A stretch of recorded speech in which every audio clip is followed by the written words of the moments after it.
In a world saturated with content, your trusted RBN embodies that spirit, espousing a philosophy grounded in accountability as it tackles Black social issues, family issues, and political issues with the rigor and fervor that are both rare and necessary. Under the audacious motto, we dare to be bold, not silent, the channel invites viewers into a space of unapologetic discourse, where pressing issues are unpacked with intelligence, empathy, and resilience. Standing at the intersection of empowerment and education, this platform recognizes that discussions around Black social issues cannot be contained within narrow confines. Hence, it sprawls into diverse territories. Beyond the headlines, your trusted RBN explores the undercurrents shaping Black people issues with the lens that is both piercing and compassionate. A foray into the channel's political discourse reveals a landscape where accountability isn't just championed, it is demanded. Through thoughtful analysis and discerning critiques, the platform urges viewers to envision a political sphere devoid of passivity. Here, individuals are not mere spectators, but active participants steering the narrative and progress. Furthermore, engagement is not a one-way street on this platform. Viewers find themselves in a vibrant community where their voices are valued, where they are urged to be bold, not silent, and to engage actively through likes, comments, shares, and discussions that foster a rich and diverse tapestry of perspectives and insights. In a nutshell, your trusted RBN is more than a content hub. It is a pulsating, dynamic entity that stands as a bastion of accountability in a world inundated with noise. It doesn't just venture to spark discussions, it ignites movements, steering narratives with a force that is unyielding, yet respectful, grounded, yet visionary. Subscribe today and become a part of a community where you dare to be bold and not silent, where your voice matters. Now, welcome to our live stream. Have the conversation.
I'm a king, cause I do what I want and what I need. I don't need you to nobody, I'm busy doing my thing. Mess with me and you could get forgotten, just let it sing. I don't play, I just win, every day I get it in. I'm a king, cause I do what I want and what I need. I don't need you to nobody, I'm busy doing my thing. Mess with me and you could get forgotten, just let it sing. I don't play, I just win, every day I get it in. I'm a king, and I will never knew. Plotting for my fall, you getting hanged for treason. I don't aim to please, do anything I feel. Haters gonna talk, don't listen to the shit. They tryna be like me, they know they can, yo. Can't even get lost, I'm on a pedestal, sitting on my throne.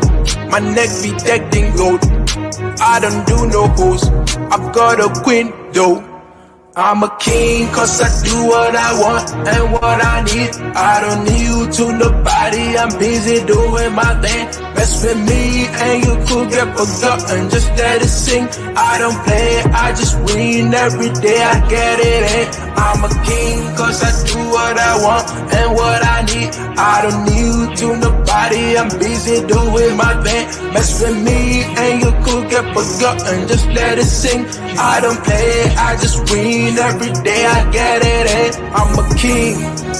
I told you guys before, ready for the war, to get me way much more. Gather all this poise, add them to my kingdom. Shout out to my fans for pledging your allegiance.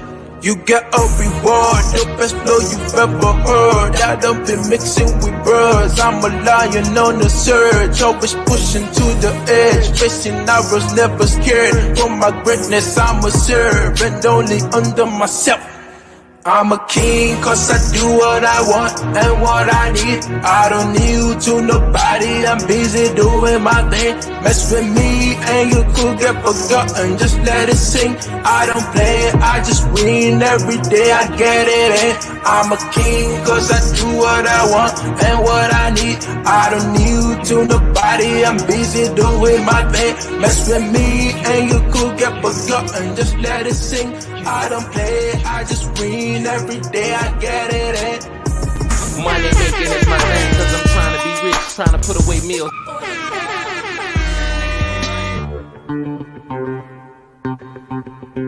Here comes the money. Here we go. Here comes the All right, before we even get started, shout out to Eric Jordan for the $2 super sticker, or for the super chat. Absolutely. The brother is always, and I appreciate it. He's always giving me his last. These last $2. Yeah. Also, shout out to the homegirl Alma Nice. We were just over at Mona D for a second while I was sitting around here getting set up, and she also decided to throw me her last. These last $2. All right, shout out y'all all the way this morning. We are the real Bravado. We are your trusted RBN, your real Bravado Network, where over here we address the issues, especially the issues that keep Black folk from being together, and we attack the issue and not the person unless the person becomes the issue or is the issue. Shout out to the homeboy, Derek Gaines in the building. What's up, brother? All right, before we get started, please let's not ever forget to do Acknowledge me.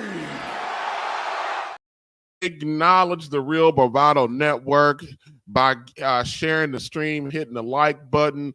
You know, if you feel so inclined, follow suit with Mr. Eric Jordan, Miss Almanize. Hit the brother with a super chat. Every single dollar, dime goes back into the platform. So thank you guys. Also,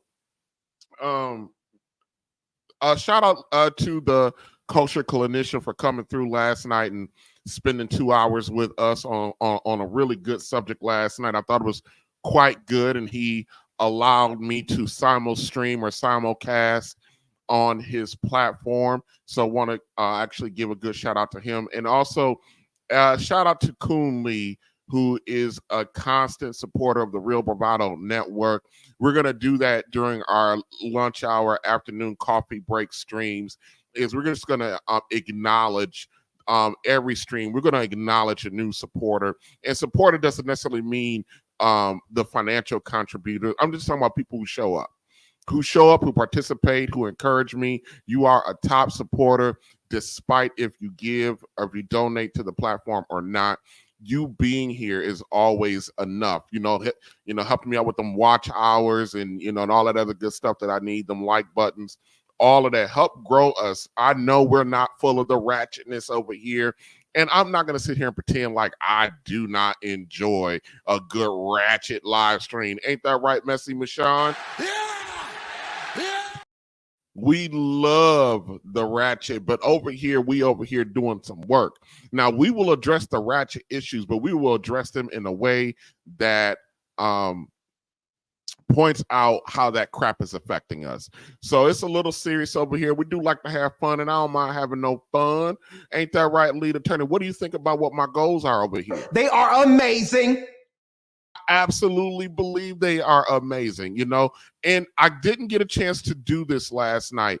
Shout out to the Do Better podcast, Theo. Bang! Bang! It's good. Shout out to the Do Better podcast. Last night during the stream, and I couldn't pull it up on the screen, but Theo went ahead and gifted, I believe it was 5 memberships to the Real Bravado Network. So Theo, I appreciate you. Bang! Bang! It's good. That's right, Theo. I appreciate it. I appreciate it. Theo came through like Rocky.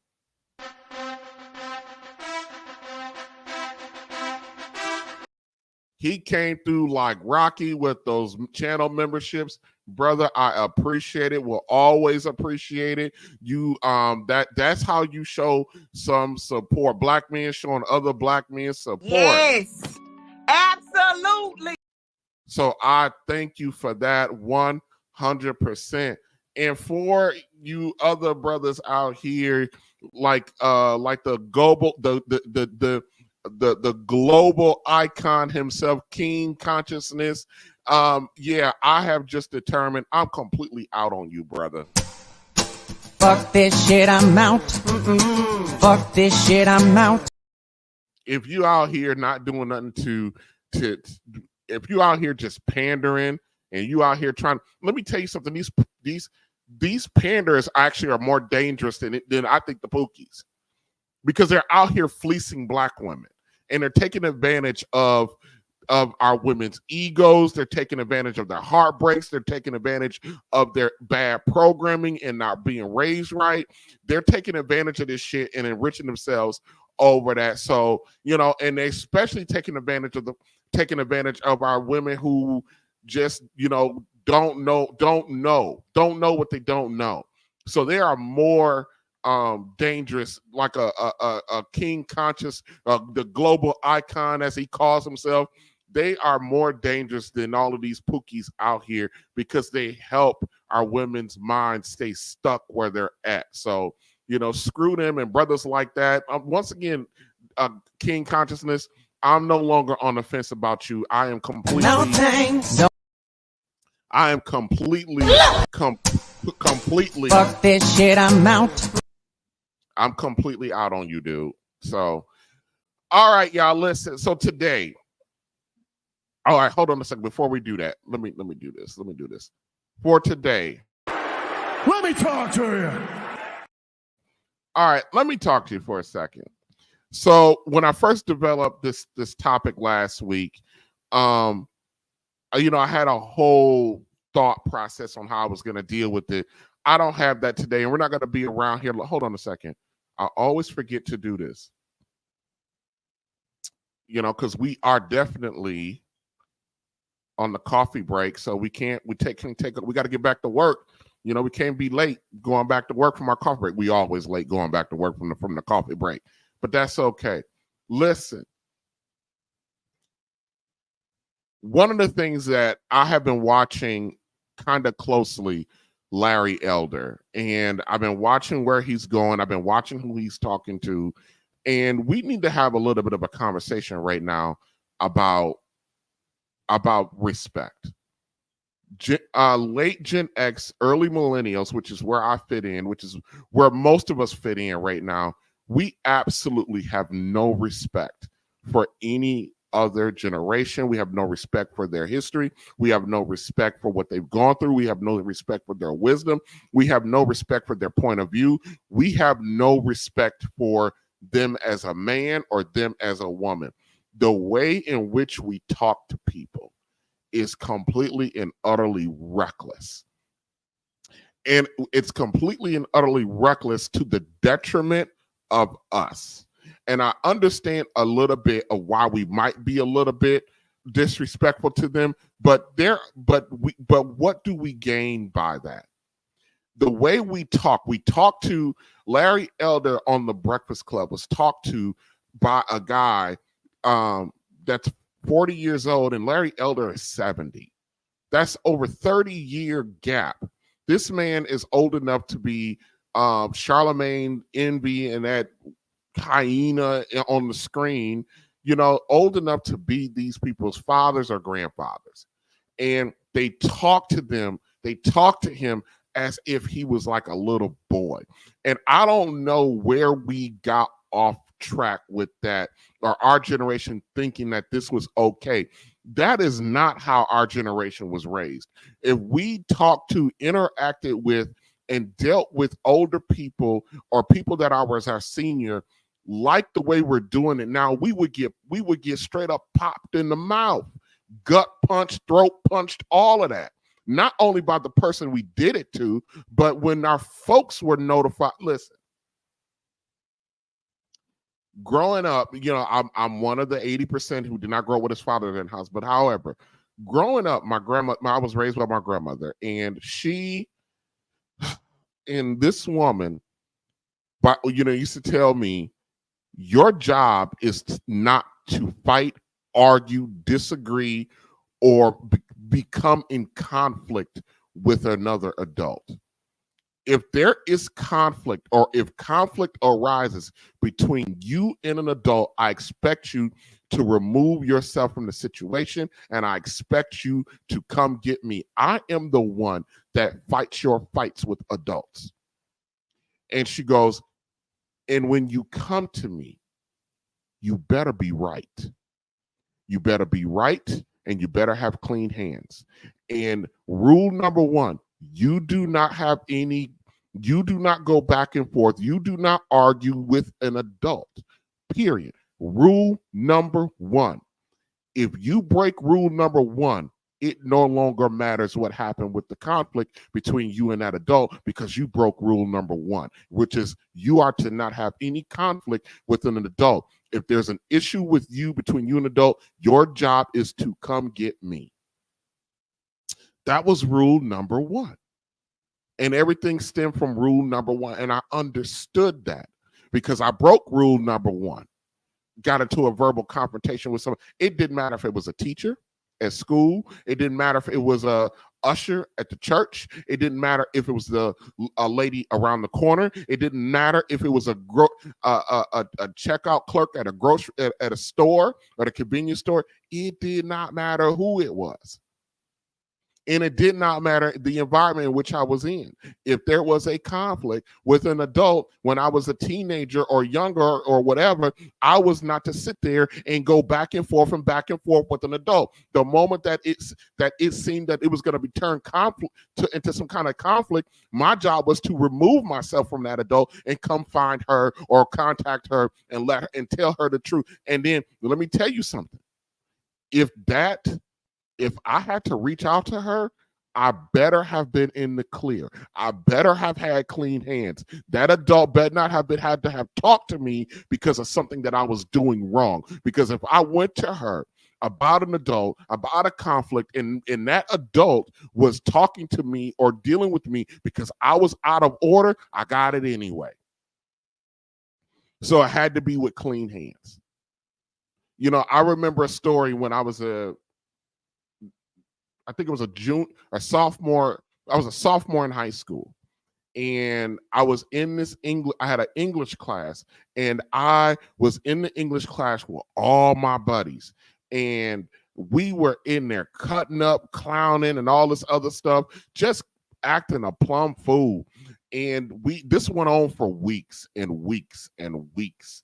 And the English teacher, would just go off on us, and we would just back and forth, breaking rule number one in the classroom. This is what I'm doing. So finally, the teacher wrote me up. Back then, we had these things called blue slips. I guess some areas they call them demerits. I don't know, but there were blue slips, little blue slips, like corrective. She would write you up, and you would had to leave the room and go to the principal. I did that. That's what happened to me. And actually, it was the first time it ever happened to me. So I went to the principal, and my school principal was a man named Mr. Ware. He's dead now. This was a black man, and he was the most hated authority figure in the school because the brother was just mean and nasty. Not mean and nasty for, because of discipline. He was just a mean and nasty person.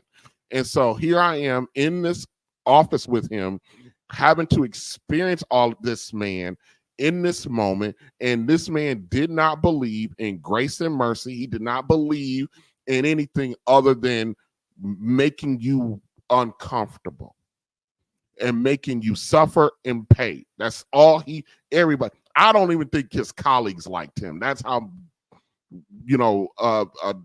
how his disposition or demeanor was. No one liked him. No one liked being around him. And the sad part is he had a daughter that went there too. And people used to, poor girl, because, she used to get the business because of how terrible he was to people. Anyways, this man decides, because of my behavior, and on the blue slip was all listed all of the times and incidences where I had to be redirected by the teacher. This man decided to suspend me from school for 3 days. And I was like, oh, hell no. Hell no. I started begging and begging and begging and begging because I knew what that was. I could not go home to that woman and have to be there for 3 days because I broke rule number 1. I begged that joker I begged him not. I did anything. I was willing to do anything.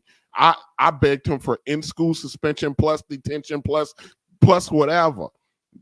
There was nothing he could have done that would have been worse than what my grandmother would have done because I broke rule number 1. So my generation growing up, we have parents who did not play that crap. So now that we are adults, we are now reacting to and interacting with our elders like we did not understand how we should treat them. I'm not saying that we should bend the knee and accept any garbage because I'm 45. I'm a full-fledged adult male man. And, but that doesn't mean that there's still not a level of decorum that I should exhibit between me and a man 70 years old or me and a man 80 years old, that there's not a level. Believe it or not, we are peers, but we're not peers. But Larry Elder, in his presidential bid run, everyone knows and understands that Larry Elder is not going to get the Republican nomination for the Republican Party. We all know that. That's not a shocker to nobody. That's not a surprise to anybody. We already know that. And the fact that the Republican Party is doing things to deliberately keep him off of the debate stage, and because they keep moving the goalposts for the requirements for him to be there, even though he keeps meeting those requirements. They don't want him on there because Larry Elder is going on there talking about specifically about Black people issues from a conservative perspective. And the Republican Party, not the individuals, but I'm talking about the corporation, the Republican Party corporation, the Republican National Committee, like the DNC. They don't want this brother on there because don't nobody want to hear nothing about, fixing Black families or the quote unquote the Black community. Don't nobody want to hear nothing about that. But this brother is going into these spaces. And he's going into these spaces. I'm talking about Larry Elder, that he's going into these spaces and he's being confronted by men of my generation, men of my ilk, men of my generation. And he's exposing men of my age group. He's exposing these men for the lack of fathers that they've had in their life. He's exposing them based on how they're treating him. He's exposing the fact that late Gen X and the millennials, we need daddies now. We still need a daddy. 40-something years old and need a damn daddy. Because we don't know how to comport ourselves in the face of someone that's trying to, just because you're 45 years old, that still doesn't mean that you have, look, the things that the generation of Larry Elder's generation, the things that they have had to endure, they've endured it so we had the right to be, so we can actually have the luxury of being as disrespectful as a Charlemagne, as a DJ Envy, as I forgot that hyena's name on their show. And here we go again. We're going to watch Larry Elder go into another space with a late Gen Xer, early millennial man and woman and see the contempt that they show him. Okay, let's get to it. We have 17 minutes on the coffee break. Let's go. Well, problematic. All right. Speaking of problematic, introduce your friend. You called him that in the interview. I did not say he was my friend. You said, my friend. Donnie? The thing that I like. Hold on. I'm trying to get back to what she said right at the beginning. It was disgusting. I'm gonna start right there. Oh, This is the most important move that Travis Kelce. This is the biggest moment of Travis Kelce's career. This is right before. I said it. It's the biggest moment of Travis Kelce's career. He's about to go. This is right before she said. I I knew exactly what she was doing. I'm gonna try to pause her right when she Dating says her. the disgusting thing. He was dating before. Matt This Healy is from the this is 1975. much better. One of my favorite bands. Well, problematic. All right. Speaking of problematic, Before the man has even made an appearance on the podcast, she called a 70-year-old man who's lived more lifetimes than her twice, who achieved more in his 70 years than she can even dream, who's been through crap that she can only read about. Before she's even spoken a single solitary word to this man, she called this 70-year-old man problematic, like he's a 7-year-old boy who ain't never had no discipline. This is absolutely disgusting and despicable. And they're laughing about it like it's a damn joke. The man hasn't even made it on the screen, and she's already taking shots at him. And shame for the fella. I forget his name right now. Neither one of their names are that important. I actually got it linked in the description to their channel. Well, I don't even remember. Let me look. Their podcast, their YouTube channel is called Higher Learning. The Higher Learning, Higher Learning is the name of their podcast or YouTube channel, whatever you want to call it. The brother couldn't even check the woman for being indignant right off the back. Indignant to a guest. I can almost understand if a conversation was happening and it became contentious and she sniped at him a little bit, but you want to sit there and take a shot before the brother even gets on the screen? You are embarrassing and a joke.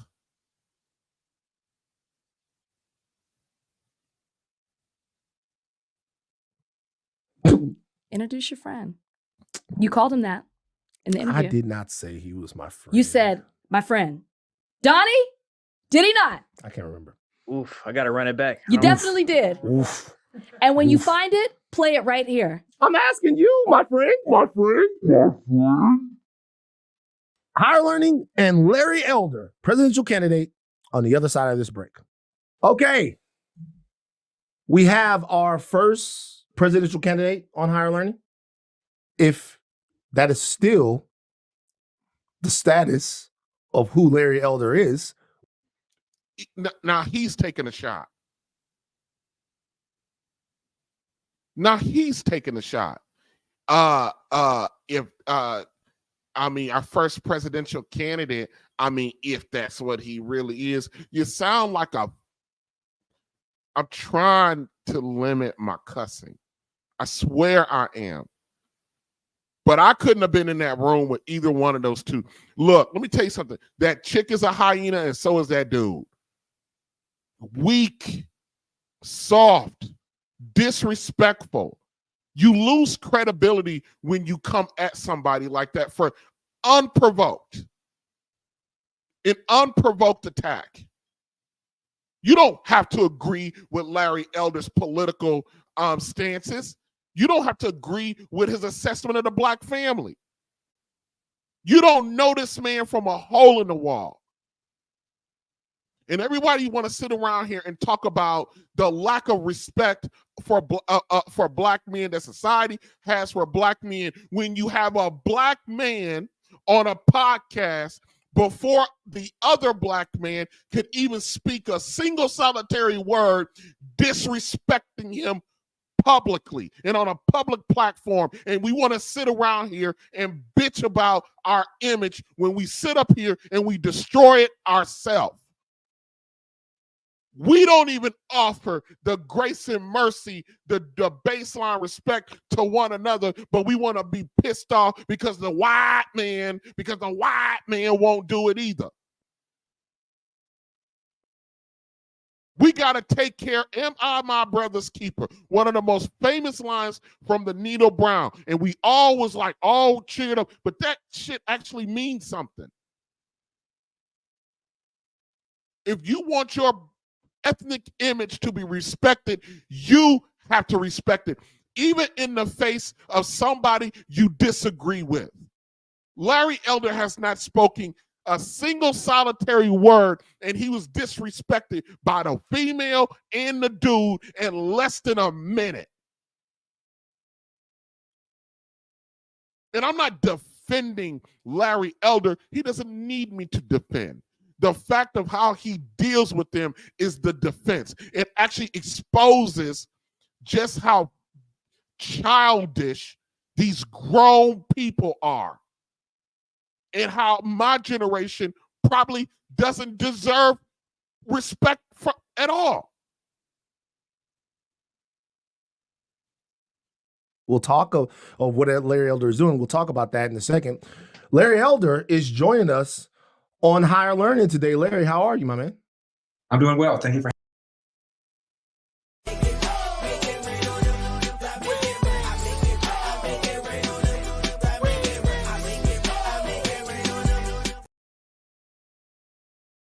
Shout out to I got you. He sound like a B-I-B-I. I wish I had that. B-I-B-I. Yeah, I wish I had that. He absolutely does. This is, as a black man that is, we're probably, him and I are probably about the same age. This is embarrassing.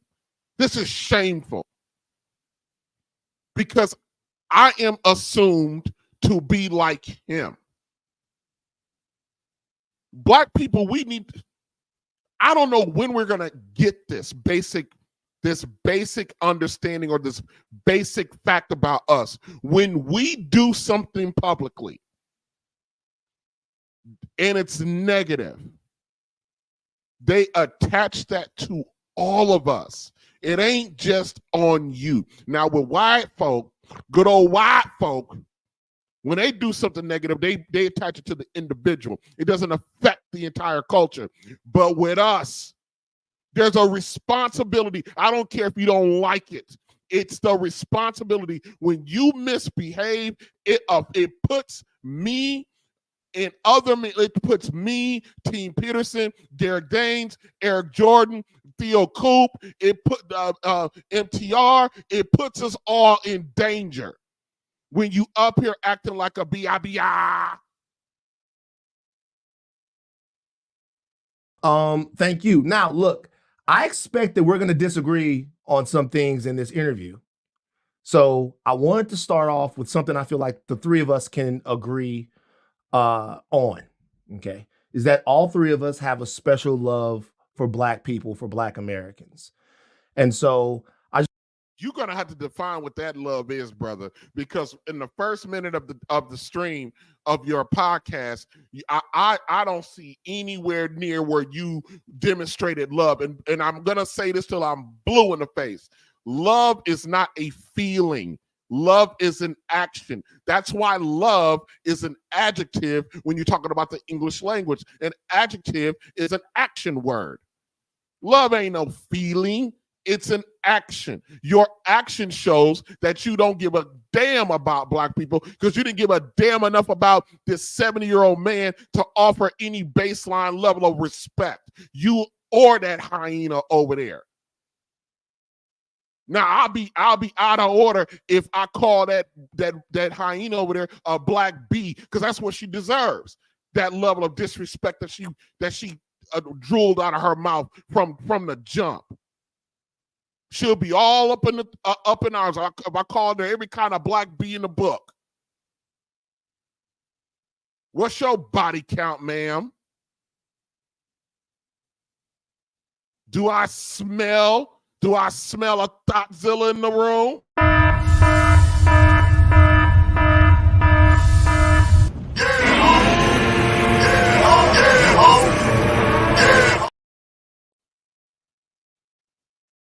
Is that what she is? Is that what she is? Do we need to take a deep dive into you disrespectful? I just want you to talk about that for a second. Why do you love Black people? Well, I love people. What kind of crap ass question is, why do you love Black? Oh my God. Not only is he disrespectful, but he's an idiot. Why are you asking a Black man who was produced by another Black man and a Black woman who was produced by another Black man and a Black woman who was produced by another Black man and a Black woman? We're talking about, why do you, oh my earthly God. There's a reason why I chose to do 2 parts to this crap. And I want people to be able to realize their God-given potential. And I think in the case of Black people, a lot of Black people are misled by so-called Black leadership. I think we need to raise our game. I think a lot of Black people mistakenly believe that we're being held back because of systemic racism, when in fact what's holding us back are things like lack of fathers in the home, poor urban schools because we don't have school choice, the lie that America remains systemically racist is also causing the cops to pull back. And as a result, we have more crime than we otherwise would have. So my goal is always to tell people that we're free, that people fought and died in order for us to be at this level where we are free. And we should take advantage of our. You know who fought and died? Larry Elder's generation and Larry Elder's father's generation and Larry Elder's father's generation. You know who didn't fight and die? My generation. The Gen X, the late Gen X, early millennials, our generation and beyond, and beyond us. We didn't do that. They did. And you come at this man with contempt, with an ignorant, idiotic question. Your first question was ignorant and idiotic, and you're looking at the face. This man is a living, walking, a historical encyclopedia of the crap that none of us experienced. None of us experienced it. Larry Elder lived through it. Larry Elder watched his father and his grandfather live through it. And you did not, my man. And you can't even recognize what Larry Elder represents. The crap that you're talking about, Larry Elder and the men of that generation, they lived it. They absolutely lived it. So when they talk about it, they have more credibility because they lived it. You didn't live nothing, brother. You read about it. The men and women that Larry Elder talked about, they were killed or assassinated or died before we were even born. Of the freedoms that America has given us. And I think Black people need to do that. And that's one of the things that I feel very strongly about. My father. So did that answer why you love Black people? Yeah, I want to make sure, because I think sometimes. I just said I love people, Jim.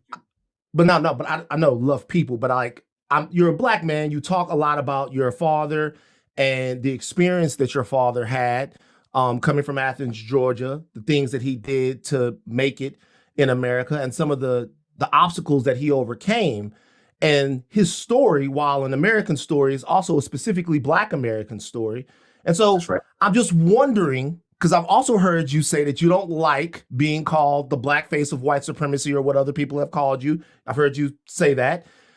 So right now, you do have a special love in your heart, a special cultural connection to Black people. Do you or do you not? Well, I am a Black person. I was raised in South Central Los Angeles. My father was raised in the Jim Crow South. So obviously there's a special connection, a special experience, a special history. But in general, I love people. I'm a God-fearing person, and I want every single person to realize his or her God-given potential. Okay. Van kind of alluded to this when he was giving your introduction.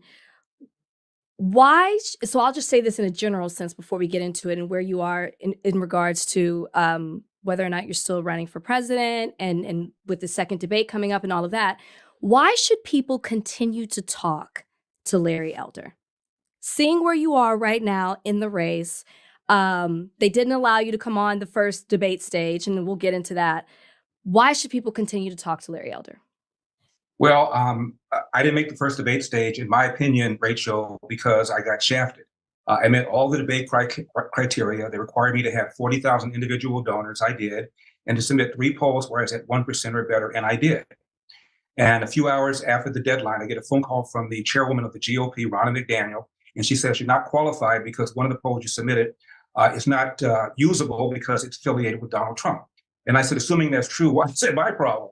And she said, well, the rules stipulate that any poll affiliated with any candidate cannot be used by any other candidate. And the rules do say that. However, Rasmussen then put out a statement and said, we're not affiliated with Donald Trump. So had I picked up the phone before I submitted the poll and called Rasmussen and said, by the way, I want to make sure you're not affiliated with any candidate, they would have said we're not. And so as far as I was concerned, I got shafted. The Rasmussen poll is a respected poll. It's been used by... And he did. And he did get screwed out of that. And there are people out here trying to make it seem like because Larry Elder is pointing this out that he's whining and complaining and wants special treatment. No, stop trying to make this man what you are. He's not out here. He's pointing out a factual set of circumstances, and then he's just not complaining about it. He's actually trying to do something about it. The difference between a man like that and the rest of the Black diaspora, whatever you want to call it, is we just sit and complain and we want somebody else to do something about it. There's the distinction. Why are you trying to play? Why they're going to sit up here and try to play gotcha? Republican for a very long time. It was one of the most accurate ones at predicting that Donald Trump was going to win in 2016. And after I found out I couldn't use that poll, I submitted a 4th poll, and the GOP said you submitted it too late. And it's true, I submitted it after the deadline, but I didn't realize I needed to submit another one, A, and B, they concluded their polling before the deadline. So as far as I'm concerned, there was a sufficient amount of wiggle room that the RNC, the GOP could have put me up there had they wanted to. And not only, Rachel, was I not allowed to go to the participate in the debate, I was not allowed to go into the arena. They put a sign at the door and said, don't let Elder or his campaign team come in. So I guess now I'm on the RNC. What are they afraid of? If Larry Elder isn't a threat to the Republican nomination process, if he's not a threat, if he's not going to win, if we all know that, then what's the problem? What's the problem? What are they afraid of?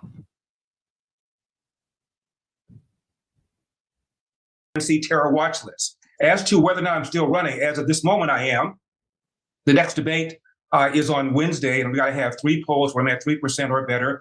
And in a few hours, I'll know whether or not I meet that criteria. Also, I've got to have 50,000 individual donors as opposed.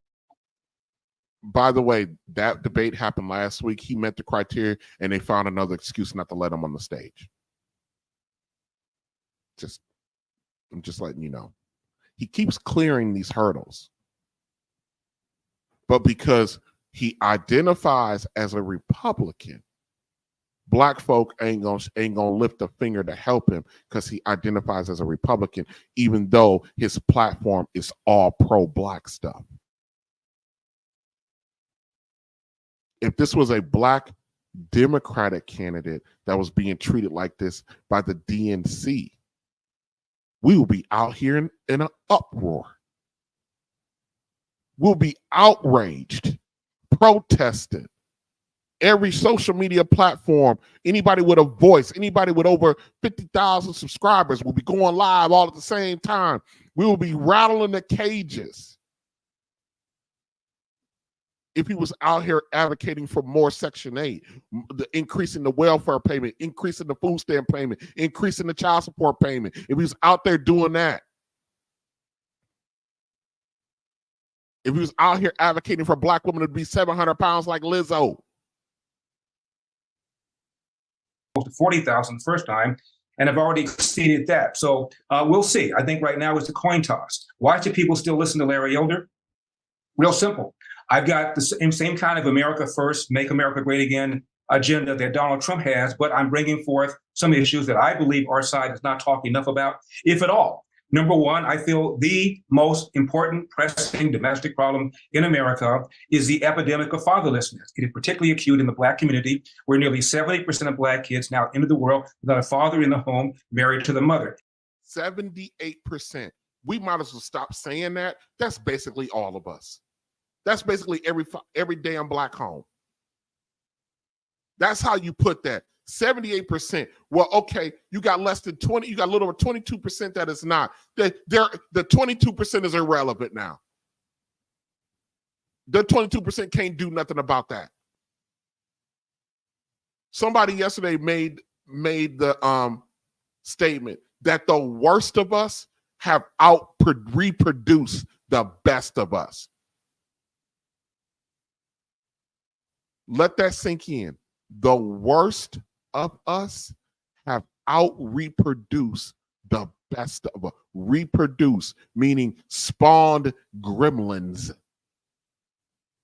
The worst of us have spawned nothing but gremlins. And the worst of us have out-reproduced the best of us. That's why we are where we are. And nobody, not Republicans, not Democrats, are talking about this. The other big thing that I am bringing to the table is a need for an amendment to the Constitution to fix spending to a certain percentage of the GDP. Otherwise, government gets bigger and bigger, whether Republicans are in charge or Democrats are in charge, largely because what's driving the budget for the most part are the so-called entitlements programs that even Bill Clinton and Barack Obama referred to as unsustainable.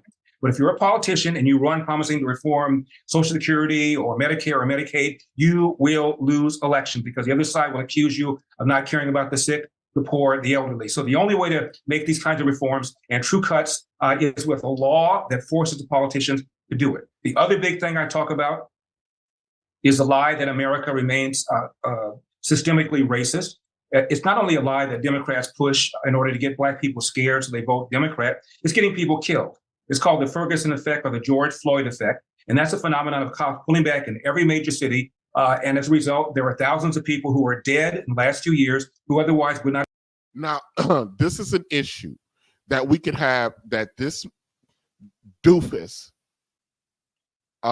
his name is Van Lathan, that this doofus, Van Lathan, can have with Larry Elder. This is a fundamental dispute about policing versus over-policing versus the defunding and what that has done to the Black community. That's a valid debate that we can have with Larry Elder, because most of us do not see or perceive the police officers as anything noble for us.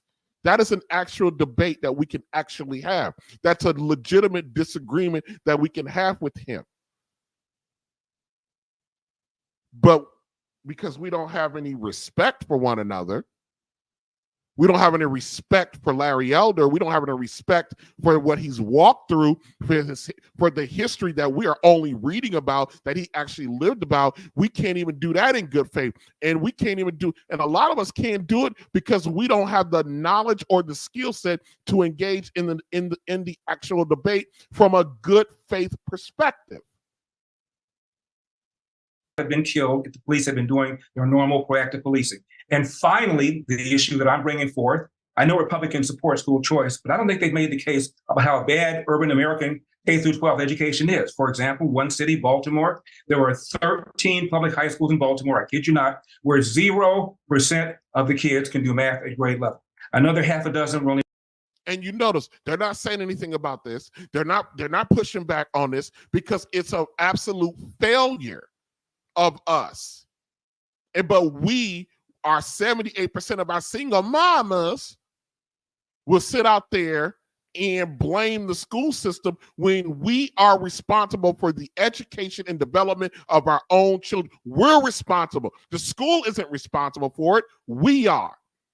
We are responsible for how our children turned out. 1% can. That's half of all the public high schools in Baltimore, either 0% or just 1% of the kids can do math at grade level. And guess what? They're all located in the inner city. So these are the kinds of things that Larry Elder is bringing to the table. And if I'm not the party nominee, if I can get the nominee to begin talking about these things, I've done my job for my party. And more importantly, I've done my job for my country. That's why I'm doing this. I want to do a really quick follow-up. Something that you said about the RNC and them not letting you into, not on just the debate stage, but even into the arena. You've also said that you believe that the RNC is rigged and it's unfit to lead the GOP. And you made another statement about that you make them uncomfortable. So my question is, do you think the RNC respects you? Because it sounds like they don't. No, I don't think they do. I don't think. Gives a damn if they respect them or not. You should. Larry Elder doesn't need the RNC to respect him. You, because of the platform that he's putting forward,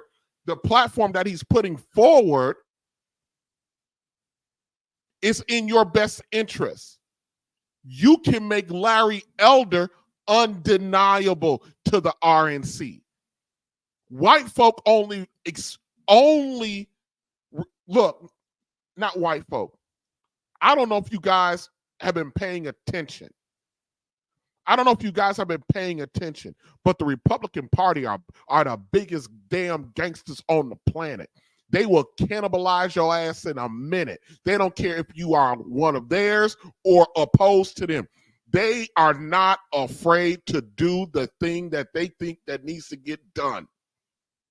It was the Republicans and the Republican supporters that tried to overthrow the government back on January 6th.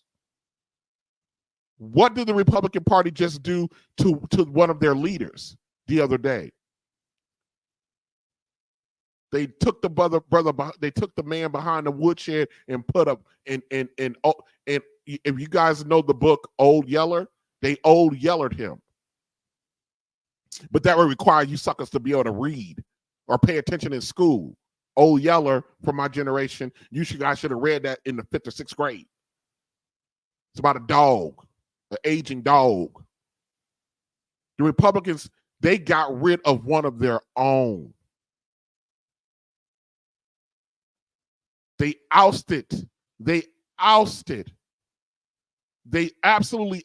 the Speaker of the House, who had their best interest, and because the Speaker did not do what they told him to do, they got rid of him. The Republican Party only respects one thing: brute force trauma. Larry Elder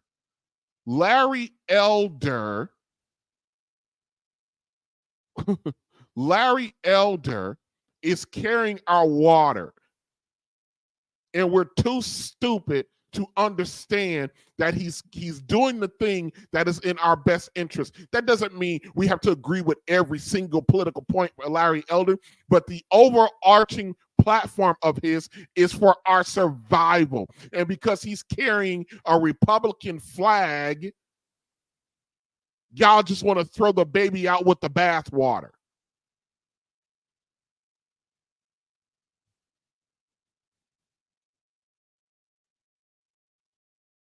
Makes me sick, man. Money making is my thing, cause I'm trying to be rich, trying to put away meals.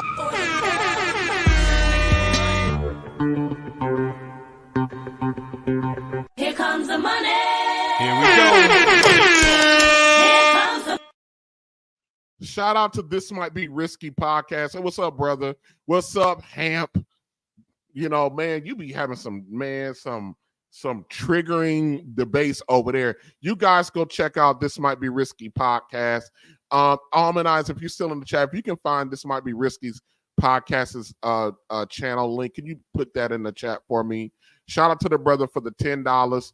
Appreciate that. He brought it up for the hood. That's right, for the hood. For the hood. I appreciate you, bro. I really do. You know, Hamp, I'm off for about a week and a half, so I'll be over there causing trouble. Especially, man, we gotta do something about Q. You gotta do something about Q. Well, we gotta maybe I need to invite Q over here and me and her have it out. Maybe I need to invite Q over here and we have it out. That's something wrong with that sister, brother. Something wrong with that sister. And I know, Hamp, I love me some Q. I actually do. It's hard not to love Q, but man, she should stop calling herself a comedian and start calling herself the professional gaslighter. That's what she need to call herself. A professional gaslighter. Her and Chaotic are the same. They just don't know it yet. Oh, I know these are not the most sexy topics all the time, but you know, let's get going. I think I give them heartburn. I think I give them heartburn for the reasons I just now mentioned. Right now, for example, we're facing a government shutdown. And the GOP is proposing some modest cuts. They want to take a pocket knife to a problem that I believe requires a machete. That's why I alone am proposing an amendment to fix spending to a certain percentage of the GDP. I think that's a conversation that makes him feel uncomfortable. I also think it makes him feel uncomfortable about how blunt I am about how the Democrats manipulate Black people by playing the race card. For example, recently at Howard University, Joe Biden gave a commencement address, and he said the number one threat to the homeland was white supremacy. Are you kidding me? According to the Anti-Defamation League that keeps track of how many people are killed every year by extremists, last year there were 25 people killed by extremists out of over 20,000 homicide victims. Now, you want to play that game, most murder is same-race murder. Most white people who are murdered by other whites. Most Black people who are murdered by other Blacks. However, every year there are about 750 interracial Black-white homicides. 500 white people killed by Blacks, 250 Black people killed by whites, even though whites have a much bigger percentage of the population. Now, if Donald Trump cited those stats I just now gave you, went to a college, gave a commencement exercise, and said the number one threat to the homeland is Black supremacy, you and I would denounce him as a race-hustling demagogue and should denounce him as a race-hustling demagogue. But Biden says it, nobody says a word. A few weeks ago, a racist white man murdered 3 Black people in Jacksonville, Florida. And Biden made a statement about it, as you would expect him to do so. However, about 2 or 3 months ago, a Black man got a gun, went up to a white man he didn't know in Tulsa, Oklahoma, shot him in the back of the head, went to another part of Tulsa, Oklahoma, saw another white guy, pulled out the gun, shot him in the back of the head, killed them both, and admitted he did it because they were white. Biden didn't say one word about that. Even though when he made the comment about Jacksonville, he said silence in the face of that kind of hatred makes. Well, Larry Elder, that's an anomaly because that's not normally what we do. You can't use an anomaly to prove your point about what Joe Biden won't call out. And I can't believe I'm defending Joe, old man Biden on this, who can't seem to keep from falling down without walking 3 steps. That's not a good analogy. You see, now these two brothers, Van Lathan and this hyena, they can't have that debate with him because they don't have the prerequisite understanding, knowledge, or skill set to actually push back on something like that. You know what I mean? You have to be a learned individual to be able to do something like that. That's a disingenuous argument, Larry Elder, which is fine. Just because this point of it, and this is how you have a constructive debate. You don't attack the man like they try to do. You don't attack him, attack the issue. But here's the thing. The reason why you can't attack the issue and you got to attack the man, because you don't know how to critically debate. You don't know how to critically debate. You complicit. Well, Biden was silent when the Black man executed 2 white men in Tulsa, Oklahoma. Does that make him complicit? I have said that. I tweeted this. To my knowledge, nobody else in the GOP said it or even talked about it. And I'm making very, I think, pointed comments about the way the Democrats play the race card that I think makes the Republican Party feel uncomfortable. So your long answer to your question is, do I feel respected? No, I don't. We'll come to some of our disagreements about some of the things that you're saying right now in a second. But before we get to that, I want to stay on you as a candidate for president. What do you feel about your message? What do you feel about your message, should I say, that isn't resonating with GOP voters? Because I'm looking at polling and you're polling below 1%, right? In a lot of the aggregate polls that I see. Is it a possibility that what's turning people off about Larry Elder and the GOP is that whether or not you're talking about it in the correct way or not, that you're talking too much about Black people? You're talking about fatherlessness, and you're talking about that epidemic as it exists in Black America. You're talking about schools and how that's affecting Black America. You're talking about all of these things. While a lot of people feel like you're denigrating Black people, there's also a possibility that you're talking too much about Black people, and therefore the party that you represent and the power base that you represent is uninterested in what it is that you're saying. And if it's not that, why isn't Larry Elder's message resonating with GOP voters? Is that a question? I'm asking you, yeah. Why isn't what about your message isn't resonating with GOP voters? Well, there are a number of ways to respond to that. The first thing is there's a guy in the race who's dominating the race. He's dominating everybody, including Larry Elder and Will Hurd and Asa Hutchinson and everybody else who's in the race, including Ron DeSantis. His name is Donald Trump. Donald Trump is the 10,000-pound elephant in the room. He's box office. He's a rock star. And he is overwhelmingly dominating this race. So there are other people who have lower numbers than I have who are not talking about the same kind of issues that I'm talking about. So the real reason why I'm so behind and why Ron DeSantis is so behind and the others are so behind is because of a gentleman named Donald Trump that a lot of the base respects a great deal. And I respect Larry. Just real quick. I'm not asking why you guys are behind. Nobody's going to beat Trump. This is a formality. Donald Trump is the Republican nominee for the GOP. I'm talking about the lack of support for you in particular. You have Vivek Ramaswamy. I just told you that I have higher numbers than some of the other ones, including Asa Hutchinson. Come on, man. Why aren't you paying attention? Is it so important for you to try to find a gotcha moment with Larry than to actually listen to what he's saying, what he's talking about, what he's going through? You want to play gotcha to this man. You want to little boy this man. You want to do the exact same thing that Charlemagne did, but to what end? Not talking about the same kind of issue that I'm talking about. So there are other people that have less support than I have, and others who have more support than I have. But overwhelmingly, the leader in our party right now is Donald Trump, and that's the 10,000-pound elephant in the room. Particularly as it relates to systemic racism. You don't believe that systemic racism exists. You believe that it did exist, but it doesn't exist now. We had something called slavery. We had something called Jim Crow. Jim Crow, right, of course. Today, right now, it doesn't exist. Tell me where systemic racism exists, please. I'm asking you. There are a couple of, every single measure of American society, there exists a disparity between Black people and white people, right? Disparity and systemic racism are two different things. So I'll ask you this. Hey, bro, why don't you shut up and listen right now?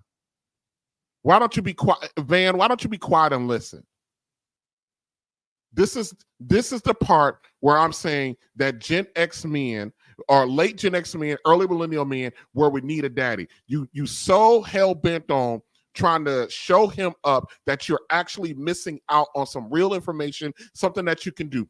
This is where I talk about that a lot of times men of my generation, we don't come to discussions with more experienced men in good faith. We want to sit out here and prove we got this subconscious thing to want to prove that I'm just as much a man as you are. No, your manhood is not under attack right here, Van. What are you doing? But making us all look bad. I'm glad you said that. There's a disparity in the NBA regarding the number of Black players versus white players. There are lots of disparities. I get it. Disparities. What I'm asking you, though, in things like STEM cell research, STEM science, technology, engineering, and math, there are lots of disparities. Disparity and systemic racism are two very different things. Where, in your opinion, can a Black person not succeed in America today because he's Black? Okay, so let's go back to the root of it. Let's go back to the root of it. So what I'm asking you is, if there is not systemic racism, how does Larry Elder explain those disparities? Tell me what disparity you're talking about. Will it be home ownership, Black maternal mortality, whether it be wealth, let's talk education? About, like if not for systemic racism, how do you explain those disparities? Let's talk about home ownership. If the argument is that people who have less money are less likely to own homes than people who have more money, then you're right. There's also a great deal of white poverty, more poor white people in America than there are poor Black people. But if you're telling me that a Black person with a given... There's a greater raw number. There's a greater raw number because white people outnumber Black people in America by a large degree. If we're talking about a percentage or proportionate number of people who are low income, then obviously we both know that that's not true. So when you say that there are more poor white people in America than there are more poor Black people, then we only make up 13% of the population. But if we're talking about numbers and percentages, and whether it be in unemployment, whether it be in poverty, Black people disproportionately represent those numbers. If the playing field is completely equal and all the opportunity is there for everyone, I'm simply asking you, why aren't we doing as well as our white counterparts? That's a fair question. That's a fair question. Now, I don't think he's coming from it from a good faith perspective, or he wants to know. I think he's on this whole gotcha shit with Larry Elder. Why aren't we doing as well as our white counterparts? Because white people haven't stood still. Black people. Did y'all hear what that man said? Did y'all hear what that man said? He said, because white people haven't stood still. Bang! It's good! That's what. Out of slavery, at the end of the Civil War, white people were ahead. White people are ahead right now. The only way for Black people to, quote, catch up is for white people to stand still. They're not standing still. Bang! It's good! 10% of Black people lived under the poverty line. 20 years later, 1960, that number had fallen to 47. That's a 40-point drop in 20 years. That is, by the way, the greatest 20-year period of economic expansion in the history of Black America. Now, why did that happen? Because it was rare in 1940 for a Black kid to be raised without a father in the home, married to the mother, only 17.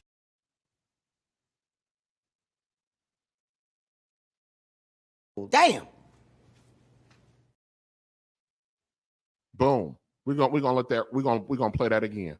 There are a couple of, every single measure of American society, there exists a disparity between Black people and white people, right? Disparity and systemic racism are two different things. So I'll ask you. Disparity and systematic racism is different things. Bang! Bang! It's good!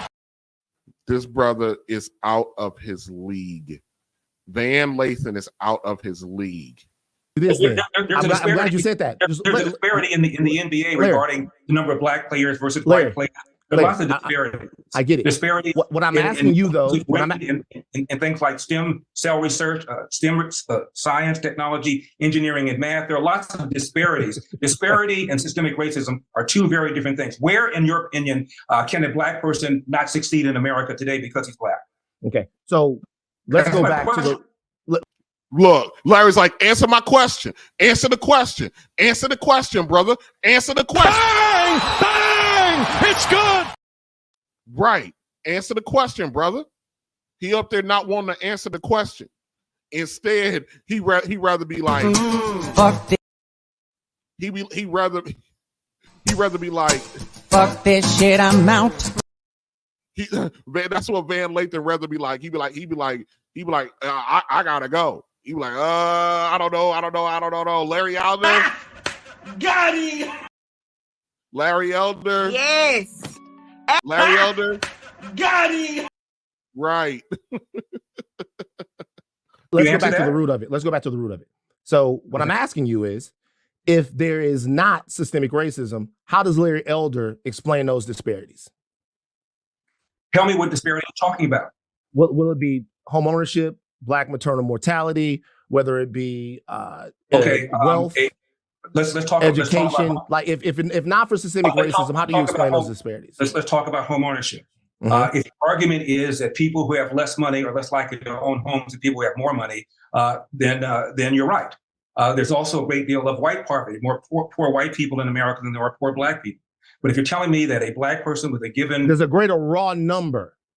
There's a greater raw number because white people outnumber Black people in America by a large degree. If we're talking about a percentage or proportionate number of people who are low income, then obviously we both know that that's not true.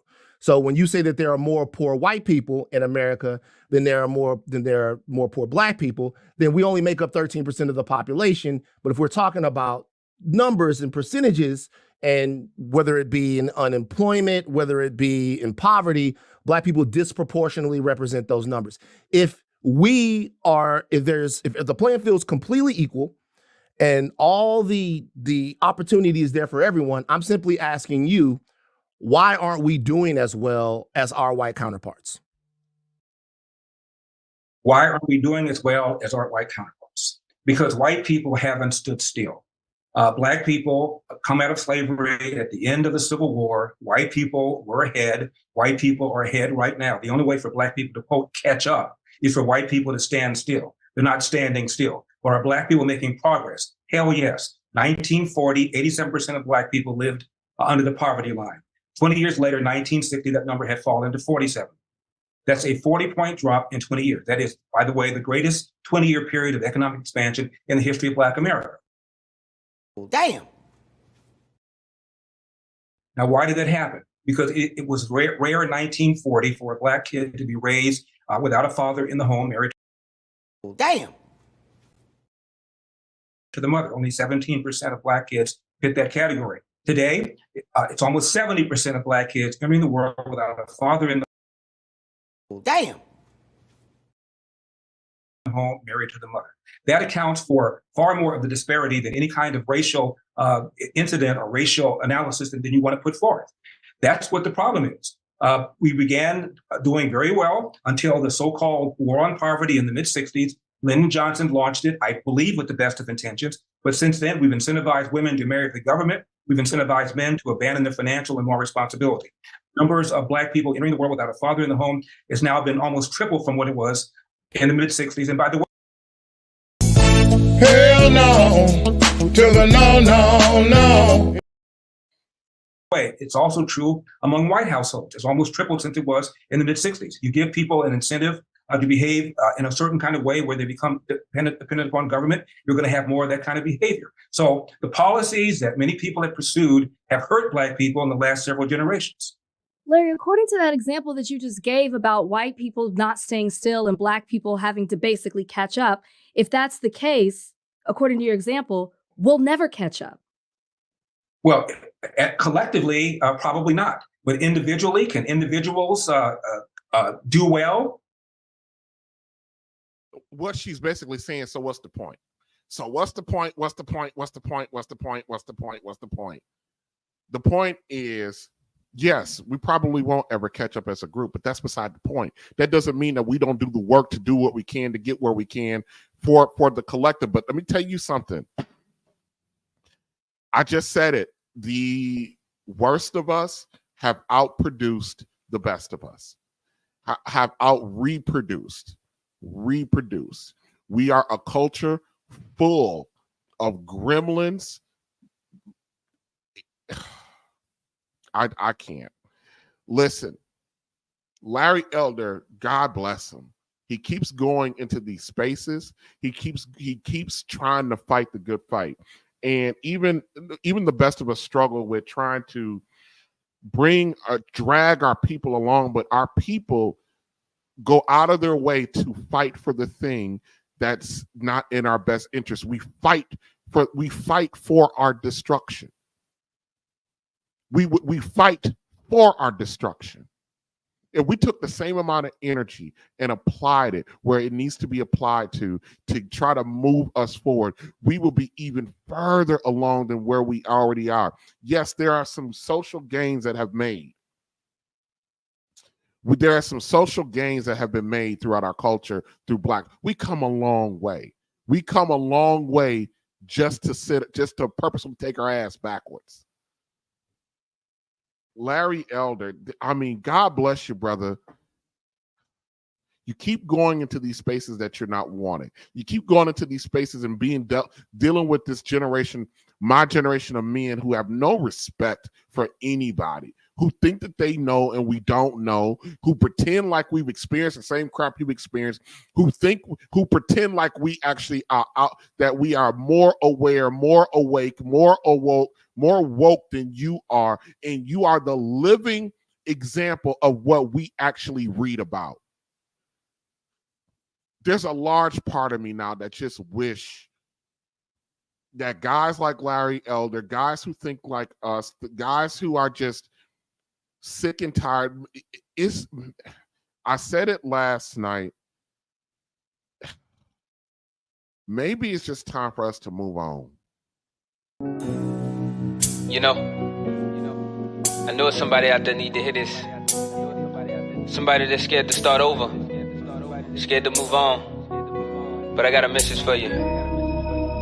J1. If the feeling don't stay there, then why you still lay there? It's time to move on.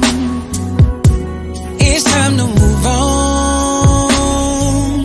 If the feeling don't stay there, then why you still lay there? It's time to move on. It's time to move on.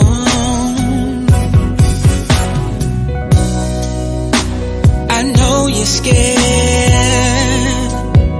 because I've been there before. Afraid to take that step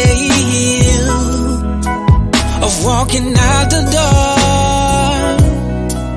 because you don't want to be alone, living in a world feeling unloved, so you'd rather stay there, even though there is no trust. The feeling don't stay there, then why you still lay there?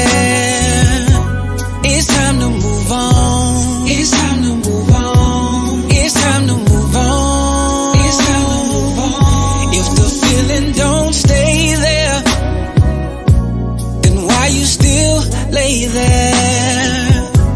It's time to move on. It's time to move on. It's time to move on. It's time to move on. He may take care of you, but that's not all he's supposed to do. What about your feelings, girl? And your emotions too? What about when you're down and you need someone to comfort you? What about your goals, girl?